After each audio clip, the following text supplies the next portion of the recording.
Death lay heavy upon Marigold Manners' mind the late winter morning that set her on the path to the Scarecrow. Death, but not yet murder. That gray morning, Marigold gripped the seat of the cheap, chilly hansom cab trudging through Boston's cold, cobbled streets, closed her eyes, and wept.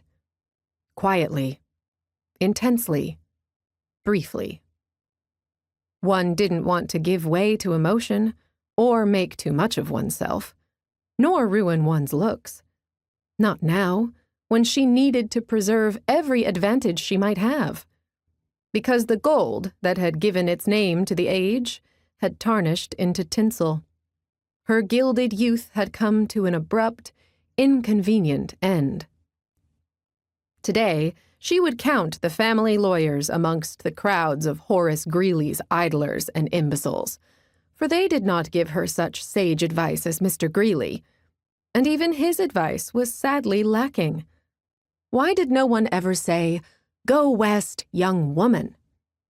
Why were the modern, forward-thinking Miss Marigold Mannerses of the world not given such expansive advice? Why did the attorneys harp and carp like moralizing old Puritans, insisting she retreat and retrench instead of boldly going toward the future? Why was everyone not so superbly, rationally modern as she?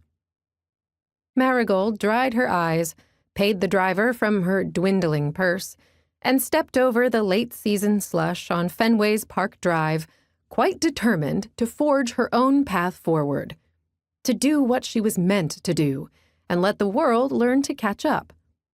Behind her were the hours she had spent within the austere offices of Ropes, Gray, and Loring Esquires.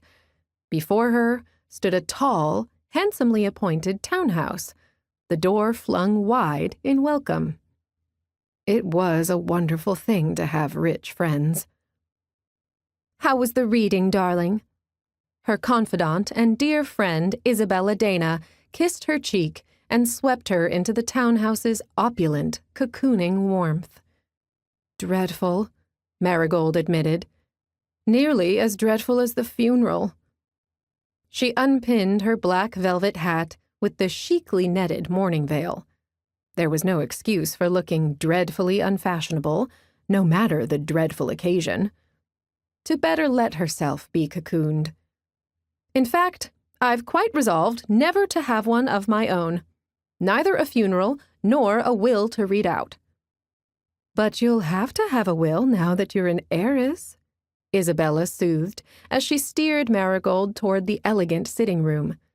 "You have my congratulations, along with my condolences.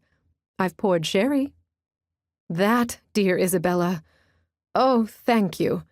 You have no idea how welcome this is." Marigold took the proffered glass gratefully.